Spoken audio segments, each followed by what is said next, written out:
nesse momento, é sempre importante, quando nós festejamos conquistas, que nós tenhamos o espaço para trazer as memórias. Memórias estas dessas pessoas que construíram, com muitas dificuldades, como eu disse no início, encarando as pedras como desafio e não como obstáculos, para que hoje a gente possa estar comemorando 50 anos desse Conselho Regional. Para isso, pessoal, nós vamos ter 2 convidados ilustres, já anunciados pelo nosso presidente, e o qual eu vou chamá-los aqui para fazer um talk show com vocês, nesse momento, para contar um pouquinho, ou coisas triviais que a gente lê na internet, ou que a gente sabe de tantos outros meios de comunicação, mas contar aquelas partes que às vezes as pessoas não contam. Aqueles segredinhos que ficam muito bem guardados e que muitas vezes, quando lembrados, trazem o doce sorriso das conquistas. Então, para tornar essa noite ainda mais significativa, convidamos ao palco 2 dos ícones da luta pelo reconhecimento e valorização da fisioterapia e da terapia ocupacional. Convido ao palco nesse momento o fisioterapeuta, professor Dr. Sérgio Mingroni.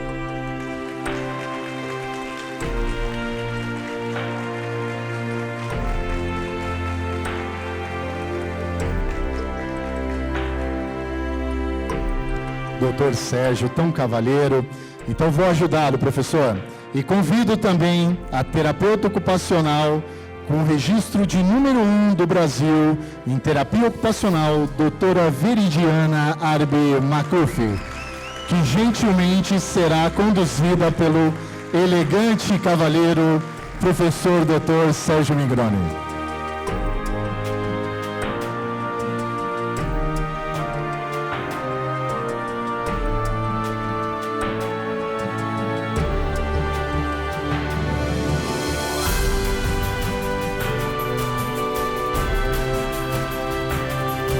Peço nesse momento uma calorosa salva de palmas.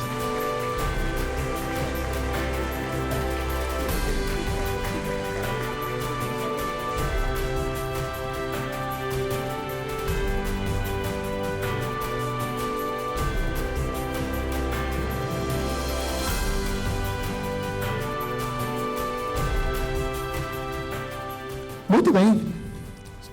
Agora acomodado e muito bem acompanhado, né?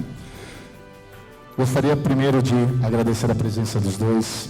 É tão importante para nós profissionais, nessa noite de comemoração, termos o toque na lembrança de que nem tudo são flores, não é, professor? Não é, professor? Não é? Nem tudo são flores, e para hoje nós podemos estarmos comemorando alguma coisa, é porque várias pessoas tiveram que lutar, que sacrificar e deixar seu tempo. Então, eu vou perguntar, primeiramente, se o professor me permite, primeiras damas, ok? Como o senhor é super cavalheiro, muito bem. Doutora Veridiana, sim, como era se formar em terapia ocupacional nos anos de 1960? Olha,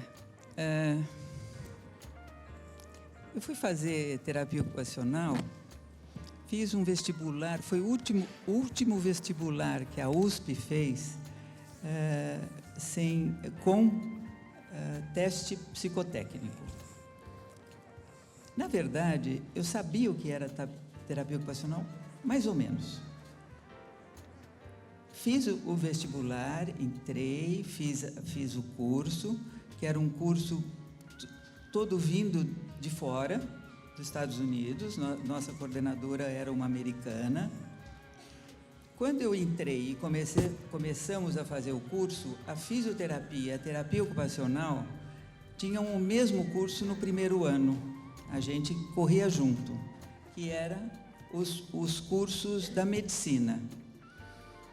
E depois a gente começou a fazer as aulas da profissão. E eu comecei a gostar. Eu achei que estava certo, que era aquilo mesmo que eu queria. Quando eu me formei, eu descobri que o curso não era regulamentado.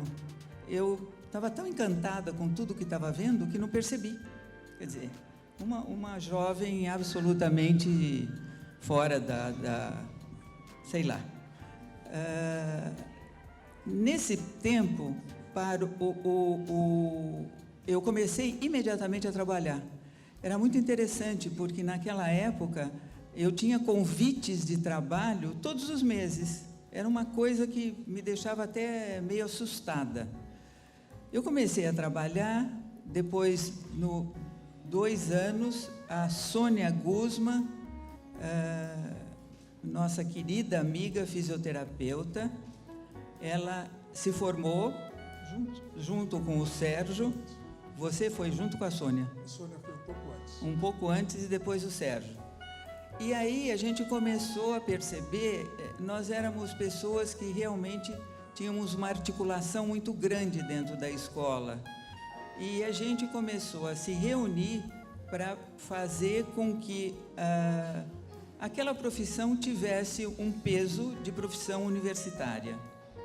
E aí começou a nossa batalha, que o Sérgio trabalhou muito com a gente para que isso acontecesse.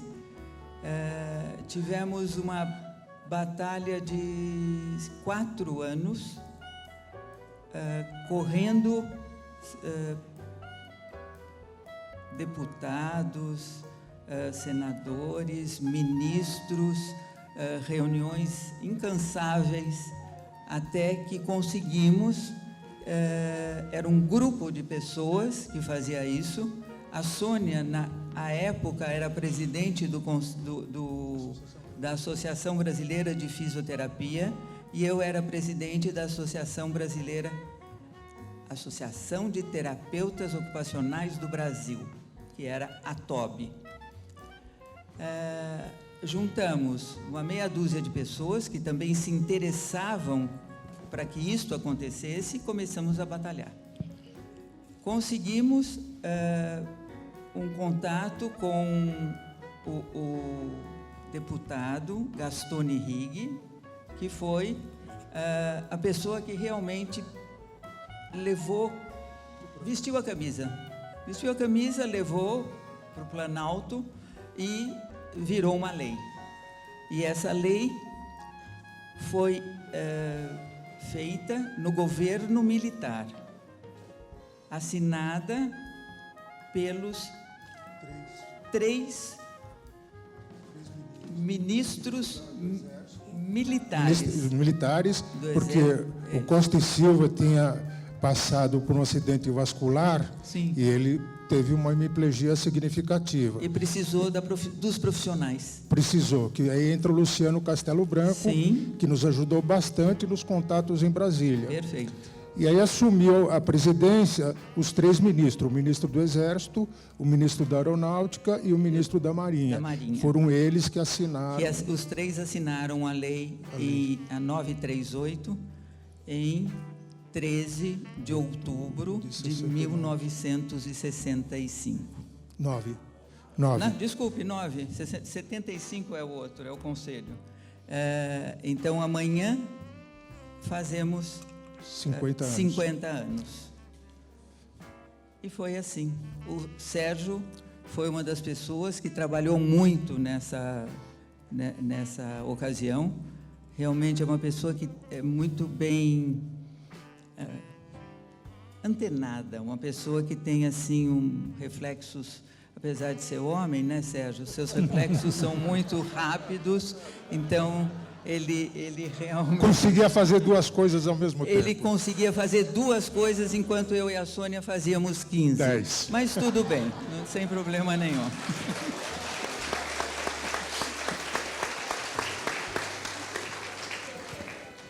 Mas, mesmo sendo um homem de 2 coisas, um homem que se tornou excepcional. Sim. Esse homem é fora de série, ele está fora de qualquer curva. É verdade. Ele é uma pessoa muito suspeita especial. Porque nós somos amigos, mais do que isso, eu sou um profundo admirador, a bem da verdade, para que se faça justiça. As 2 grandes responsáveis pelo reconhecimento do curso foi a Veridiana Arbi e foi Sônia Guzman. Lamento a não presença dela, mas certamente ela deveria estar no meu lugar. Eu fui atrás, porque quando eu entrei na fisioterapia era um tiro no escuro. Eu não tinha a mínima imaginação do que era fisioterapia. E ninguém sabia. Se associava a fisioterapia, a massagem, inclusive quando eu montei minha clínica, eu pus fisioterapia, tracinho, reabilitação. E assim mesmo alguém entrava e perguntava se era casa de massagem, se tinha as mulheres, enfim, casa de prostituição. Era essa a grande verdade sobre fisioterapia. Isso foi muito difícil a gente, primeiro, se acostumar com essa ideia, né? Essa sensação de cachorro vira-lata. E assumir com dignidade. E nós somos muito amigos, Veridiana, a Sônia, eu me lembro que uma vez eu fiz uma comunicação de Natal, onde tinha duas crianças andando na praia, e uma disse para a outra: vamos buscar um tesouro naquela casa? E a outra disse assim: mas lá não tem nenhuma casa, então vamos construir. Foi isso que nós fizemos. Nós construímos esta casa e nós trouxemos esse tesouro. Tesouro hoje que a gente observa na comemoração de hoje, marcada pelo sentimento, um sentimento profundo, uma profunda coerência entre o discurso dos conselheiros, a prática. Eu sou um eterno observador. Eu já tinha algum tempo entendido que quem planta tâmara não colhe tâmaras. E eu estava profundamente decepcionado com as instituições anteriores, que as transformaram realmente num covil de ladrões, num balcão de negócios. Então eu estava muito triste, eu estava profundamente triste, que não foi por isso que Veridiana Arbi, que foi por isso que Sônia Guzman lutou. A gente lutou para que esse evento de hoje fosse construído. E me sinto nas palavras do Zé Renato, quando ele diz: a partir de hoje, nós vamos construir os 50 anos. Talvez a gente não coma dessas tâmaras, mas alguém vai se beneficiar dessas tâmaras. Logo que eu cheguei, eu tive a oportunidade de dizer para as pessoas que estavam ali na frente, eu disse, a Sônia Manso vai lembrar, a Marinês Feltrin vai lembrar, a gente começou nos porões, né? A gente ia montar serviço, nos davam o espaço onde antigamente era o Instituto Médico Legal da instituição, onde era a funerária, né? E a gente, humildezinho, aceitava e dizia: eles ainda vão sentir a nossa importância. Nós vamos mostrar. A gente não discutiu só verbalmente, a gente trabalhou. A Veridiana já despontava como uma brilhante terapeuta ocupacional em Brasília, já desbravando outras áreas de especializações, né? Mesmo porque, no nosso tempo, o esqueleto humano não tinha cabeça. Ele não tinha rim, ele não tinha pulmão, ele não tinha coração, né? Ele só era um sistema musculoesquelético, era só isso. E devagarzinho, cada um foi construindo, e, em nome da Marinês Feltrin, eu parabenizo todos os fisioterapeutas que descobriram que o ser humano tinha outros órgãos, né? E que faziam parte dessa dinâmica psicossomática. E é isso que o Zé Renato disse, né, sobre a importância da qualificação. Então, também homenageio todos os profissionais que foram buscar uma qualificação, que não seja a titulação, mas pelo menos melhorar o seu trabalho, permitir que a sociedade tivesse um tratamento digno, um tratamento eficiente, e que nós fôssemos resposta das orações dessas pessoas sequeladas, que oravam cada um na sua fé, para que alguém as curasse, os reabilitasse, ou permitisse que tivesse uma vida mais próxima do normal. E nós, terapeutas ocupacionais e fisioterapeutas, nós fomos este anjo da guarda. E isso a gente é convicto, né? E esta vida interior nos enche de de satisfação, nos enche de orgulho. E é essa a história da fisioterapia. É uma história que emociona, é uma história de conquista, é uma história de liderança, é uma história de valores, é uma história que se buscou a pessoa humana, por o digno do ser humano, não é ser médico, fisioterapeuta, terapeuta ocupacional, advogado, isso é um meio, né? O digno mesmo é ser pessoa e ver gente cuidando de gente, tudo isso. E depois de não sei quantos anos, 20, 30 anos, eu sinto orgulho hoje de ser fisioterapeuta. E quem me trouxe o orgulho é a atual gestão do COFITO. Queria que a doutora Patrícia levasse o recado para o doutor Roberto Cepeda, e a atual administração do CREFITO 3. Se tenho alguma qualidade, e acredito que eu tenho, esta qualidade é a sinceridade. E foi esta sinceridade que marcou a noite de hoje. Desculpe, eu falo muito.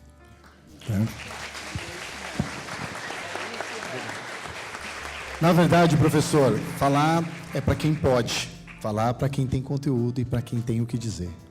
É muito difícil falar sem que as palavras fluam, como fluíram tão naturalmente com esse breve relato.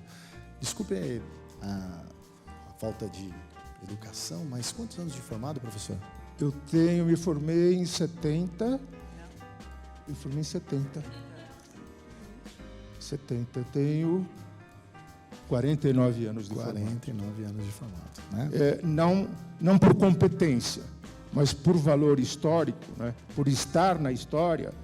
Veridiana, eu, Sônia Guzman, Sônia Manso, Marinês Feltrin, nós somos a história da fisioterapia. Nós nos confundimos com a história da fisioterapia. Não tenho dúvidas, foram os desbravadores. E essa história realmente permitiu que a gente construísse um sentido para a vida, né? E a gente fica muito feliz. Sabe, eu queria agradecer o privilégio. Eu ando muito doente, não tenho aceito alguns convites. Meu querido amigo Mário Caxambu me convidou, eu não pude aceitar, que eu tinha saído de uma cirurgia. Então, tenho muitas dificuldades. Mas fazia muitos anos que eu não tinha o prazer que eu tenho hoje de estar no meio de vocês. Vocês me possibilitaram resgatar um pouco da minha história e, mais do que tudo, permitir que eu me sentisse como todo terapeuta ocupacional tem que se sentir, e o fisioterapeuta, nos sentirmos humanos. E hoje, graças a Deus, nós temos o privilégio de ter um Abduane à nossa disposição. A deputada Joyce, a minha idade não me permite dizer o sobrenome dela, eu iria me confundir, então não me permite, e é evidente, torço para que seja a prefeita de São Paulo, né, para que a gente possa tirar todo esse marasmo, todo esse prejuízo que São Paulo tem tido. Nós estamos precisando.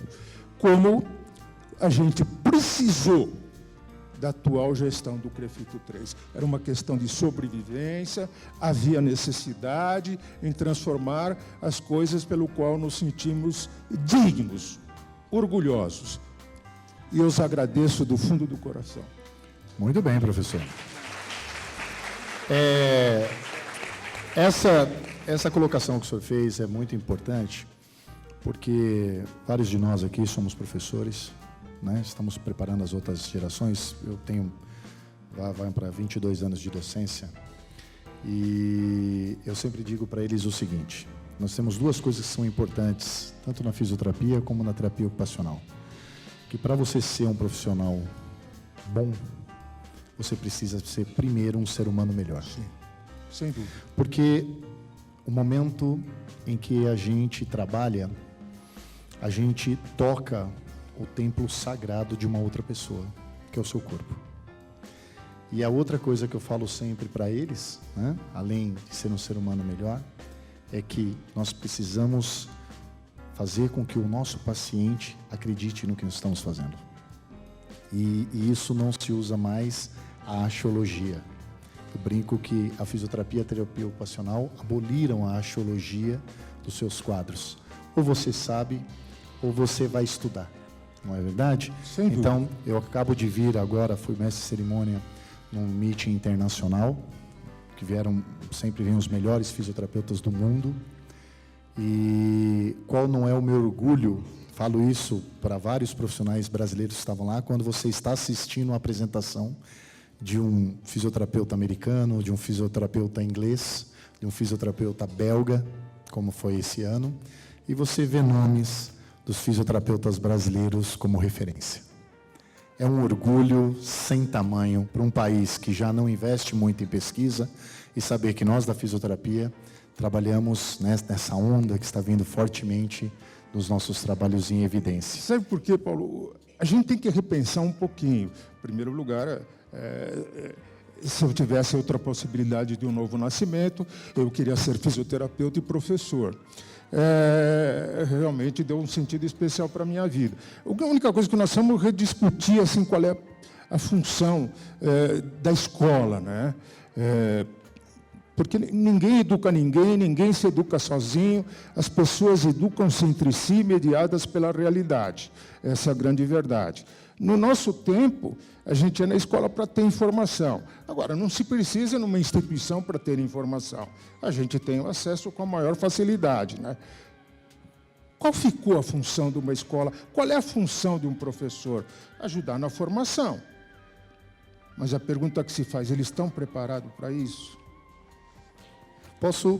Olha, o senhor está fazendo a função agora, a minha função, trocamos de papel, não é? Professor Mingoni, já não é a primeira vez que eu o entrevisto, né, professor? Não. Nós já estivemos em outras oportunidades, e esse espírito questionador é o que é importante. Digo isso para você, professor, porque hoje dirijo um campus de uma universidade, um dos 5 maiores grupos do Brasil, em termos de educação, e trabalho com todos os outros cursos, não só com a fisioterapia, não só com terapia ocupacional, mas com todas as áreas, né? Pelo fato de dirigir um campus da universidade. E o que nós vemos é o seguinte, professor, eu concordo que hoje a tecnologia, eu brinco que eu tenho um sobrinho que hoje tem 4 anos, mas quando ele tinha 2 anos, ele pegava o celular da minha irmã, ele punha a senha, clicava no YouTube, escolhia o videozinho para ele assistir. O desenho. A minha neta faz isso. Não é isso? 2 anos de idade. Faz isso fazia com Depois 2 de anos. 6 meses, professora, que ele fazia isso, ele já aprendeu a pular o comercial, porque tem uns desenhos que passam uma propaganda. lógico. Ele aprendeu a pular com 2 certeza. anos. E eu falo para os meus alunos que eu, com 2 anos de idade, eu comia terra. Imagine. Né? Imagine. A gente era bobinho. Né? Então, hoje, as crianças nascem com as suas coisas. Lógico. Mas existe uma coisa que eu acho que ainda seja fundamental. Uma coisa que não se aprende, que é a tal da experiência. É uma coisa que se passa, é uma coisa que se transmite. E enquanto houver na nossa profissão o toque, o quanto for a importância desse toque no templo sagrado que é o corpo do outro ser humano, terão espaço para profissionais para passar essas experiências. Então, eu acredito que nenhuma tecnologia, por mais que elas venham nos ajudar, e isso hoje é um questionamento em ambas as profissões, né? Que as pessoas estão deixando um pouco a tecnologia, e isso é uma bobagem, porque o futuro já está aí batendo Tecnologia na é um meio. porta. É um né? meio, exatamente. O objetivo principal destinatário é o ser humano. Para né? te dar condições para poder tratar, Com certeza. não é verdade? sim. Daquelas pessoas, para que você consiga intervir na causa do problema mais precocemente. Para isso serve a tecnologia. Mas digo para você, professor, até hoje, que não se troca palavras como as de vocês, experiência como as de vocês, não existe nenhuma tecnologia ainda inventada pelo homem que possa trazer tantos benefícios e experiências aos nossos jovens. E Uma às das nós preocupações que eu tive durante toda minha trajetória foi o seguinte: a gente foi conquistando equipamentos de ponta, técnicas de ponta, realmente a terapia ocupacional, a fisioterapia no Brasil, os brasileiros, eles são aceitos no mundo inteiro pela sua qualificação, pela expertise, por uma série de coisas. Mas nós não tínhamos o profissional de ponta. Esse era o grande problema. Porque na fisioterapia, como em todo lugar, né, se o teu rim não funciona a teu favor, ele trabalha contra. Na vida, quem não ajunta, espalha. Então, nós temos aquele grupo que realmente quer construir alguma coisa E a grande maioria, que é da dialética do negativo, do contrário. A dialética sempre é positiva, mas é do contrário. Se fez porque fez, se não fez porque não fez, se fez porque fez desse jeito, podia ser do outro, e assim por diante. Então eu vejo, e lamento, como disse o doutor José Renato, eu lamento que as outras instituições não cumpram com as obrigações dela, o sindicato, as associações, que elas foram recuperadas agora em função do grande prejuízo da morte que foi provocado na Associação Brasileira de Fisioterapia por um dos seus gestores, que era o grande ditador da fisioterapia. E o problema é que nós precisamos das instituições para justamente dar um pouquinho de melhor formação para esses profissionais. E nisso eu fico, possivelmente nem durmo esta noite de emoção, e será muito bom, porque eu vejo a preocupação do atual CREFITO 3, a preocupação na formação das pessoas, principalmente no exemplo, que é o grande ensinador, né? As pessoas aprendem através do exemplo. Então, eu vejo a coerência que existe entre o discurso e a prática. Então, a gente vê que nesses próximos 50 anos, tantas coisas estão para ser feitas. Ainda bem, né? Ainda bem, porque senão isso não dá sentido, né? Não é? Isso Não dá teria sentido. sentido de estarmos hoje comemorando os 50. Existe né? uma pergunta que surge na nossa juventude, surgiu com ela, com a Sônia Guzman, comigo. Quem eu quero ser? De que maneira eu quero viver? Então, o curso dela que ela adorava não era reconhecido. Eu dei um tiro no escuro. Então, é isso que eu quero. Onde está o tesouro? Na casa, vamos construir a casa. Então, a grande necessidade que a gente tem hoje, realmente, é estar preocupado na formação do ser humano. E essa pergunta nunca mais nos abandona. Eu tenho 75 anos e ainda me pergunto quem eu quero ser e de que jeito eu quero viver o resto da minha vida. E que assim seja. Que assim seja. Com certeza. Professora, eu gostaria de perguntar uma coisa para a senhora pelo seguinte, inclusive a pergunta cabe aos dois, tá ok? Como foi?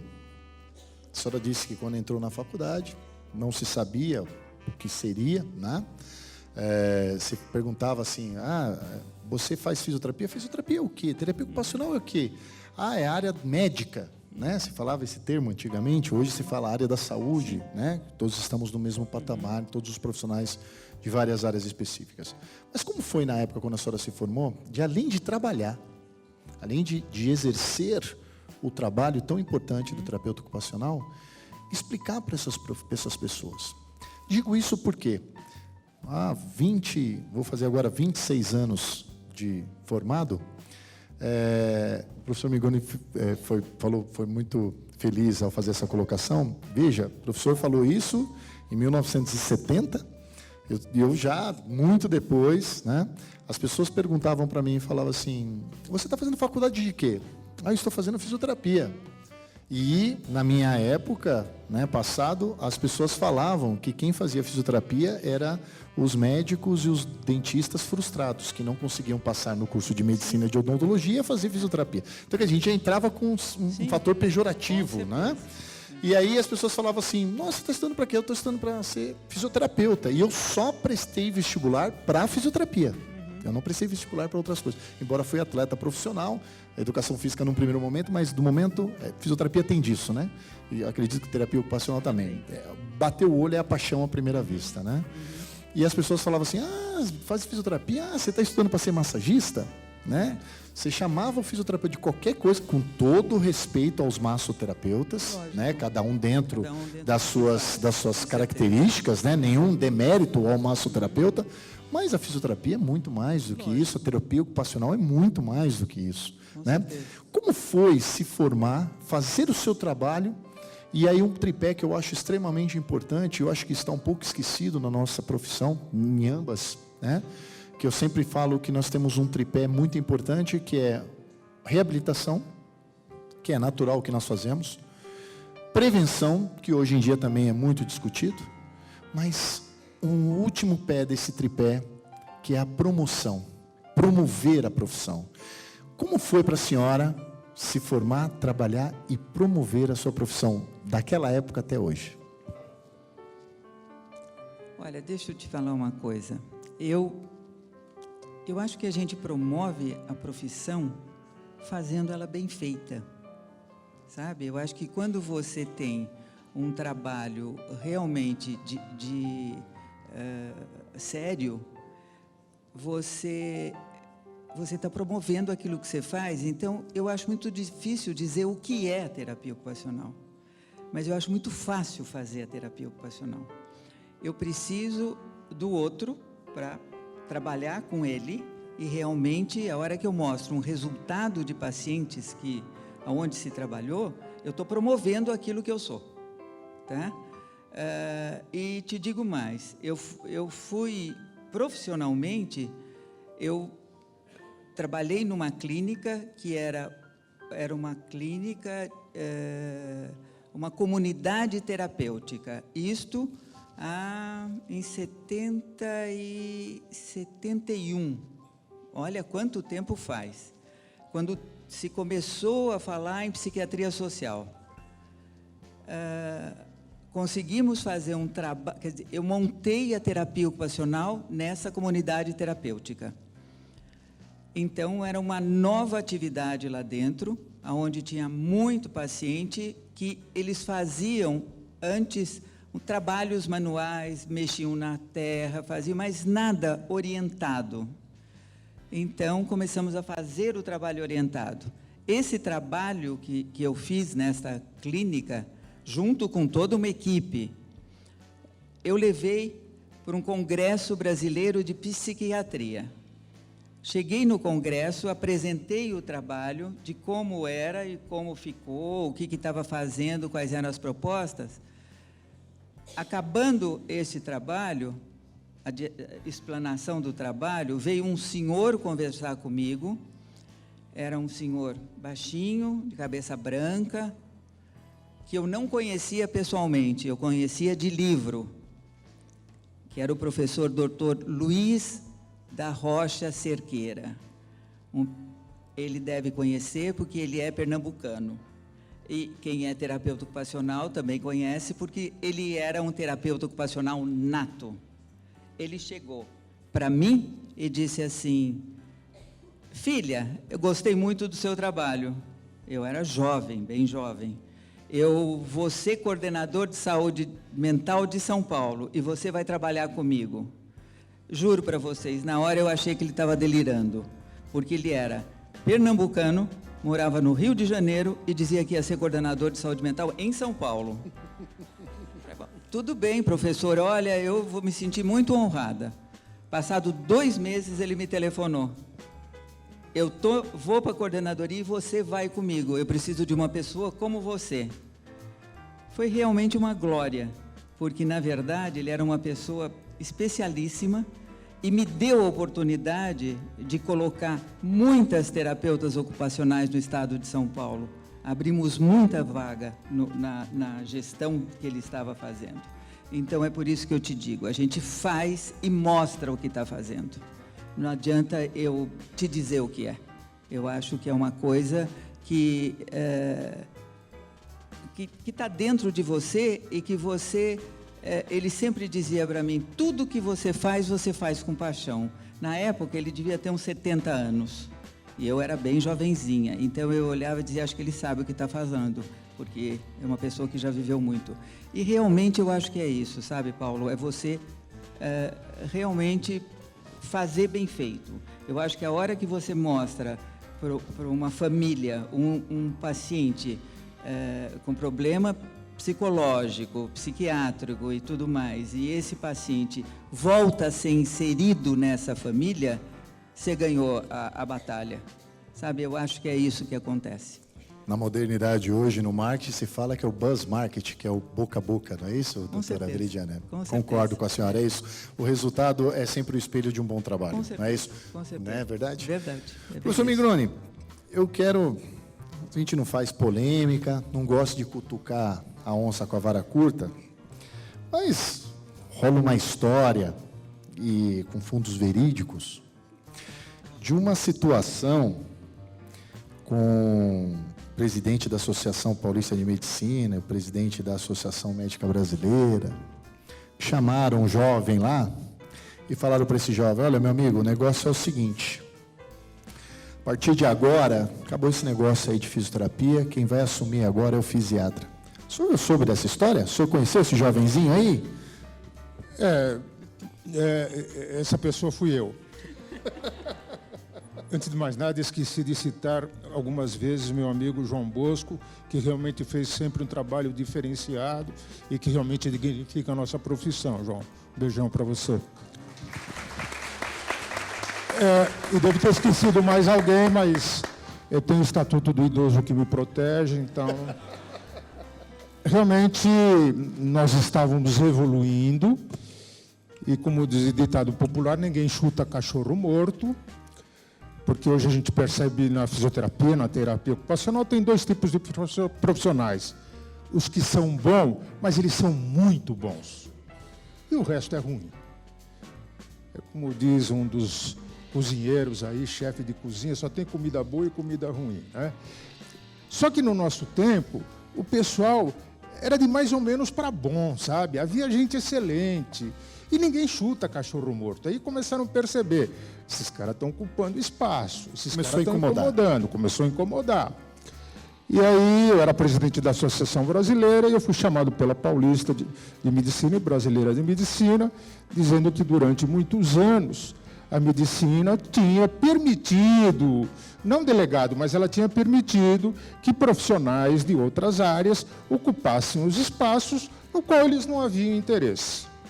Mas que agora, em função do número de médicos crescentes e assim por diante, que eles iriam lutar para que tivesse a possibilidade de retomar esse campo de trabalho, né?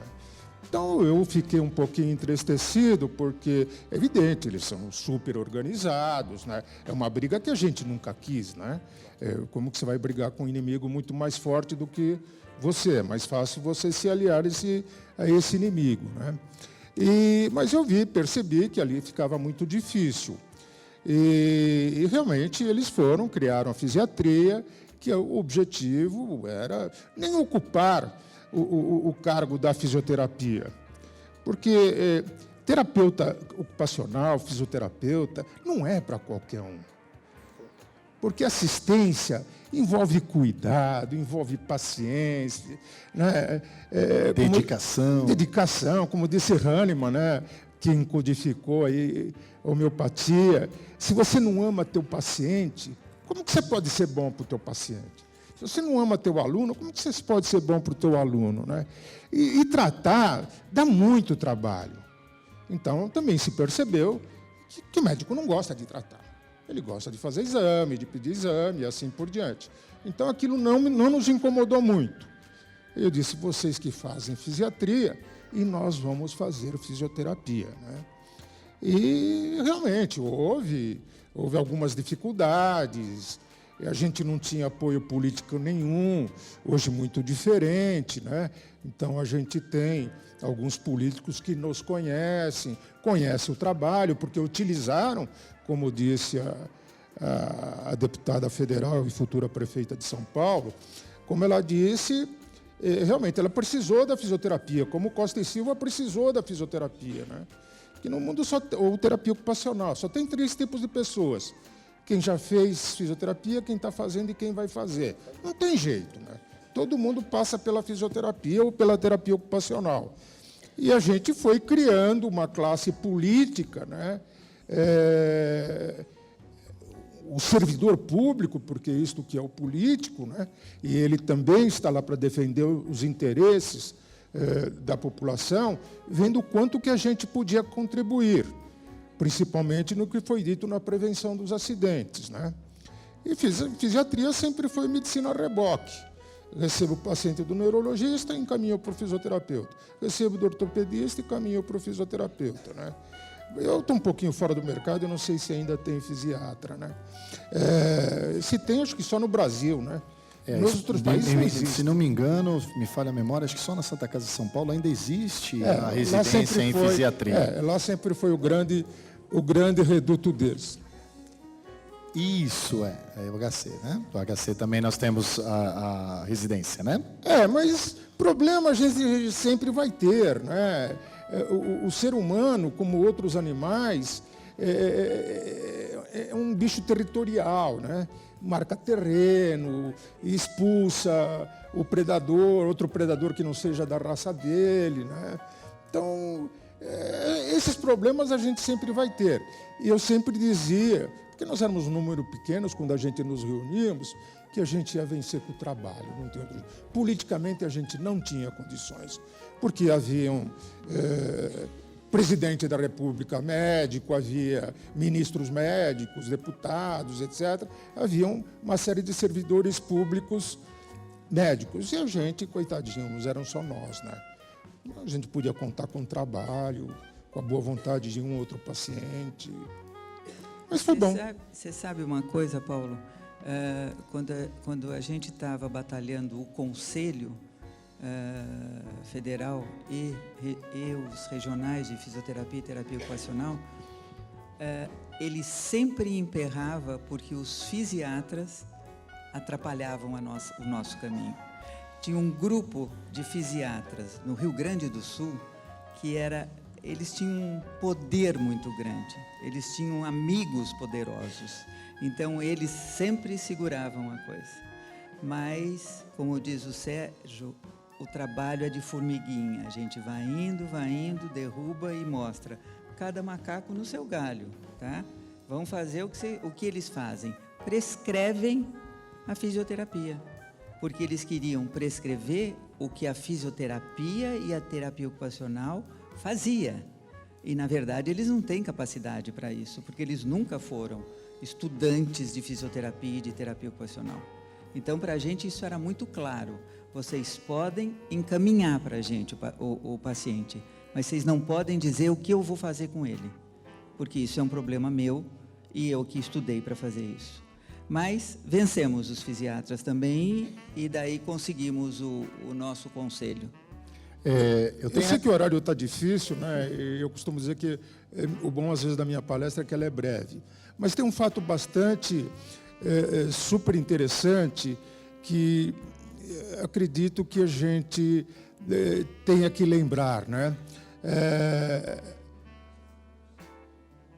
Houve momentos em que, para a gente receber um paciente, precisava ter indicação médica. A gente não podia ser profissional de primeiro contato. Então, tudo isso foram conquistas, a gente foi lutando, até chegar um momento, né, a gente batia na porta dos caras, eles punham a gente para fora, a gente entrava pela janela, não tinha que desistir, não tinha outra opção, até que chegou um momento, no próprio local de trabalho, disse, não, a partir de agora eu te mando para a fisioterapia e você decide. E aí a gente aproveitou os nossos alunos, né, porque a gente aproveitou nos trabalhos de conclusão de curso para que fizéssemos trabalhos sobre o fisioterapeuta como profissional de primeiro contato, né? Porque isso já era possível nos Estados Unidos. Mas eu não queria perder mais o tempo do pessoal, porque já estava adiantado. Então, uma série de problemas do dia a dia que ou você se frustrava, punha o pijama e ia dormir, ou você se frustrava, arregaçava as mangas e ia lutar, né? Ia bater em quem te bateu, né? Então, essa é a grande... Bater no sentido de trabalho. Né? Está preparado para essa luta, isso, né, professor? Isso. Eu acho que uma coisa interessante para que a gente possa acrescentar nesse assunto, a impressão que fica quando a gente fala isso, é claro que a gente falando da nossa história sempre vem um pouco de mágoas, né, sobre os colegas médicos, mas hoje nós temos a grata satisfação de termos muitos profissionais, sim, né? Sim. Hoje eu tenho contato com alguns médicos que são considerados os melhores cirurgiões em várias áreas, não do Brasil apenas, mas do mundo até, né?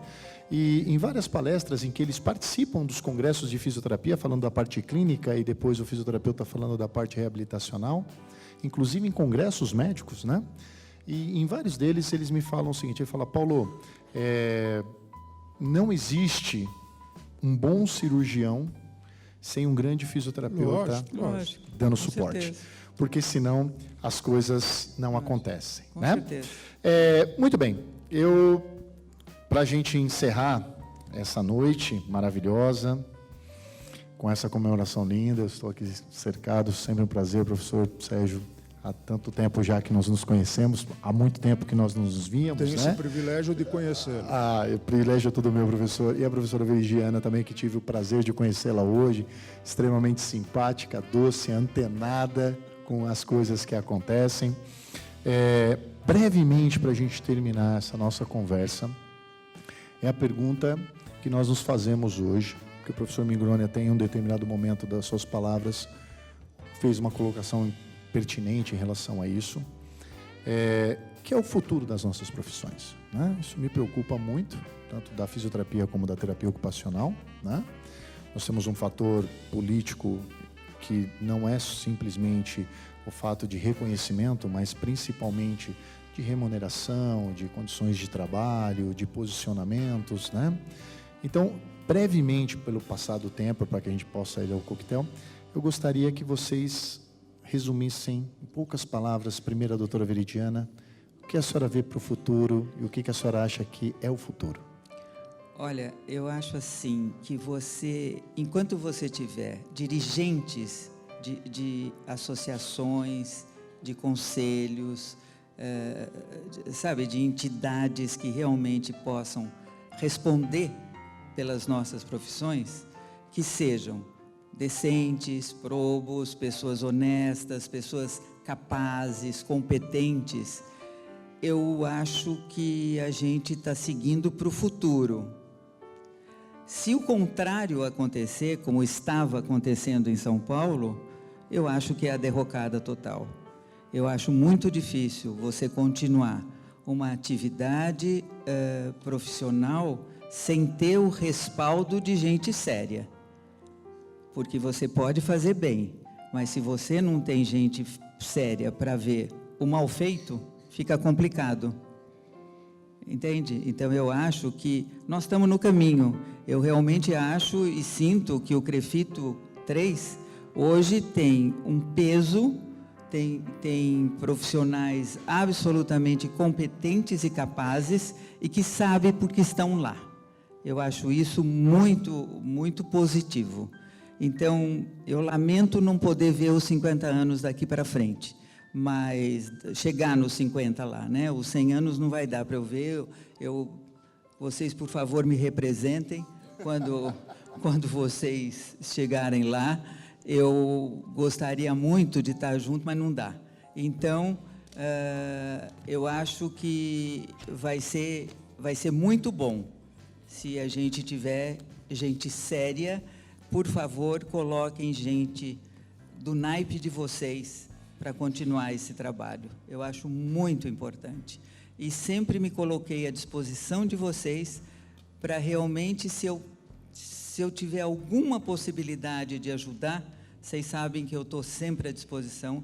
Agora, eu vou dizer uma coisa para vocês. Me preocupa muito, porque São Paulo não é Brasil. E eu tenho visto coisas muito tristes pelo resto do Brasil, com algumas associações, com alguns conselhos que me deixam muito preocupadas e que a gente precisa realmente tentar, eu não sei como botar na cabeça deles que não é daquele jeito, tentar mostrar o exemplo de São Paulo, como ele deu a volta por cima e realmente está aí para proteger os profissionais. Eu agradeço muito o trabalho que vocês fazem. Acho muito interessante e estou sempre à disposição de vocês. E agradeço muito a homenagem de poder estar aqui e depois de tanto tempo, que quando me ligaram para dizer que a gente fazia 50 anos, eu falei, não, vocês estão brincando, porque eu não tenho 50 anos agora. Vocês estão falando bobagem, porque passou muito rápido. Eu estava dizendo há pouco para a Marinês Feltrin, que é muito interessante isso. Eu acho que o trabalho todo, que principalmente eu e a Sônia fizemos, com o negócio de escola, de conselho, de tudo mais, eu acho muito semelhante à mulher dando à luz. É muito difícil antes. Depois que ela deu à luz e viu o filho, é uma maravilha, a gente esqueceu tudo.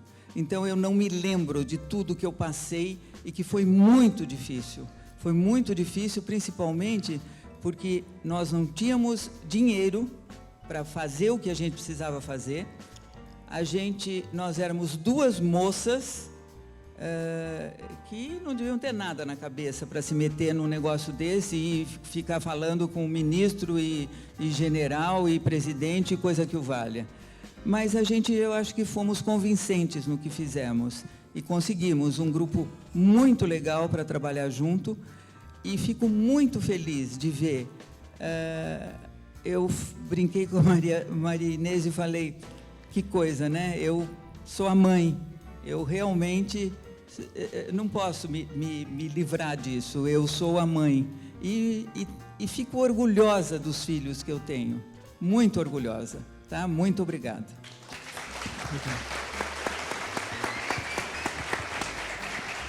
Professor Sérgio, o futuro. Eu preciso fazer uma reflexão, é rapidinha, mas ela é importante. O Congresso Nacional representa e muito bem o povo brasileiro. O que está aqui, está lá. Então o problema não é só de quem está lá, é de quem os elege. Está no eleitor. Os curdos, que a gente escuta falar agora bastante na televisão, os curdos têm um povo, mas não têm um país. Nós temos um país, mas não temos um povo. O povo é aquele que luta pelos seus direitos, aquele que sabe exigir. O que nós temos no Brasil é plateia. E quanto mais confortável estiver, tá bom. E só critica. Então, como que eu vejo a fisioterapia? Não vejo diferente de tudo isso. A Coreia do Norte, um arquipélago desse tamanhinho, não tem terra para agricultura, não tem minérios, não tem absolutamente nada. E se tornou hoje uma potência mundial porque eles investiram numa única coisa, e se tornaram uma potência.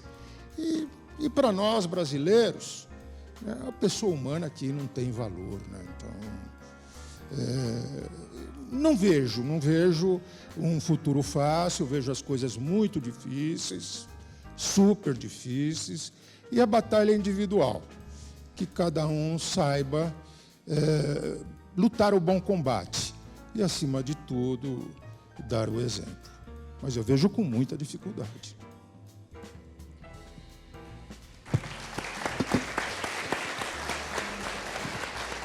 Muito bem. Para que façamos o encerramento, né, dessa noite maravilhosa, para depois irmos ao coquetel, eu gostaria só de pronunciar umas pequenas palavras aqui. Eu sempre sou adepto do lúdico, de histórias que podem impactar na vida das pessoas. E lá no século XVI para o século XVII, na Renascença, né? Nós temos lá um fator bastante importante de muitos artistas. E tinha um grande artista na Europa, um pintor, e que fazia quadros só para as pessoas mais abastadas, para reis, imperadores. E um casal de lavradores que moravam na Inglaterra, depois foram para a França, mas bem no interior mesmo, eles se preocupavam muito com a educação do filho. E naquela época não se tinha escolas, né? Você pegava alguns mestres, por isso que a palavra do professor vem de mestre, né?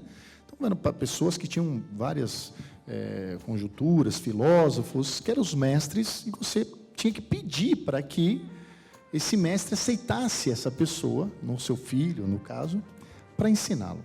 E tinha que deixar. E essa criança, na verdade, ela era deixada lá e trabalhava para esse mestre, e o mestre não pegava na mão dela e falava, vem aqui que eu vou te ensinar. Ela tinha que ficar observando as coisas que o mestre fazia para aprender, além de fazer todas as ações que ele precisava fazer para o mestre. Em determinado momento, um dos reis da Inglaterra procurou esse artista e pediu para que ele fizesse o quadro, que seria o quadro da dinastia dele. E tranquilo em relação a isso, ele começou a desenvolver esse trabalho, a fazer essa pintura. Mas eis que no meio do trabalho artístico desse grande pintor da época, ele ficou muito doente. uma doença muito séria, e ele caiu de cama e ele não conseguia mais pintar. E ele piorava a cada dia dessa doença, não pela doença em si, mas por causa da responsabilidade, que talvez aquele trabalho seria o trabalho que ficaria para a vida dele, né? E o discípulo, vendo o mestre ali no leito, né, triste, preocupado de não poder entregar, resolveu ousar. E à noite, quando o mestre dormia, ele tirava a capa do quadro e começou a pintá-lo. Prestes a morrer, o mestre disse ao seu discípulo, na beira do seu leito de morte, que aquela seria a maior frustração dele, de não poder entregar o trabalho. E o discípulo confessou a sua peraltice. Falou: mestre, aquilo que eu observei, aquilo que eu vi, aquilo que eu aprendi com você, eu tentei reproduzir e eu terminei o quadro. O mestre, perplexo, pediu para vê-lo. E o discípulo, acanhado, com medo até, postou aquele quadro, e a hora que abriu, que o mestre viu o resultado do quadro, os olhos marejados de lágrimas, disse as suas últimas palavras: hoje morre um discípulo e nasce um mestre. Eu acredito que todos aqui, se vocês olharem para os olhos, vocês acabaram de fazer isso. Vocês acabaram de mostrar a importância do discípulo que vira mestre. E os mestres que teriam tudo para se gabar, ainda se colocando na posição de discípulo. Só para curiosidade, o nome desse discípulo era Leonardo da Vinci. Eu queria agradecer muito a presença do professor Mingroni, pessoal da Visão Veridiana, e gostaria de convidar nesse momento o Dr. Eduardo Filoni e o Dr. Adriano Conrado, tá? Para fazer a homenagem, e também convidar a vice-presidente do COFITO, a doutora Patrícia Lima, para se ir ao palco também. Vou me postar em pé, porque esse é um momento importante, né? Nesse momento, então, Dr. Eduardo Filoni vai presentear uma lembrança para que o senhor tenha, professor Sérgio Mingroni, a grata satisfação de ver os seus discípulos se tornando mestres. Que essa recordação se perpetue pelo amor e carinho que nós temos por tudo que o senhor fez na vida profissional.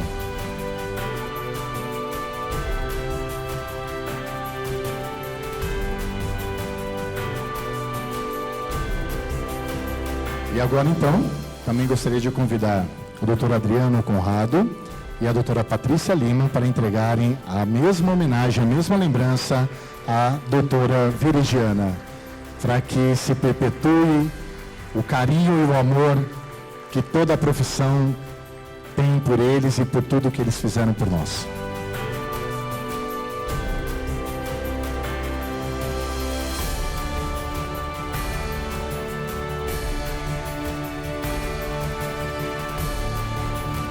Os fotógrafos estão pedindo para que vocês olhem para eles ali para perpetuar essa imagem, por favor.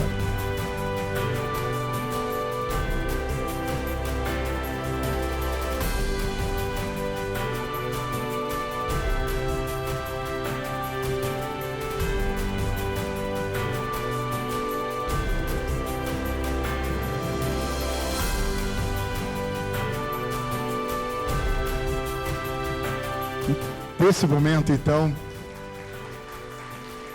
agradeço a presença do Dr. Mingroni. Prazer é todo meu. Deus te abençoe. Amém, meu querido. Amém. Doutora Veridiana, muito obrigado pela entrevista. Um doce de pessoa. É o que eu falo, o professor Sérgio falou, para ser um bom profissional, tem que ser um ser humano melhor, e a senhora com certeza é.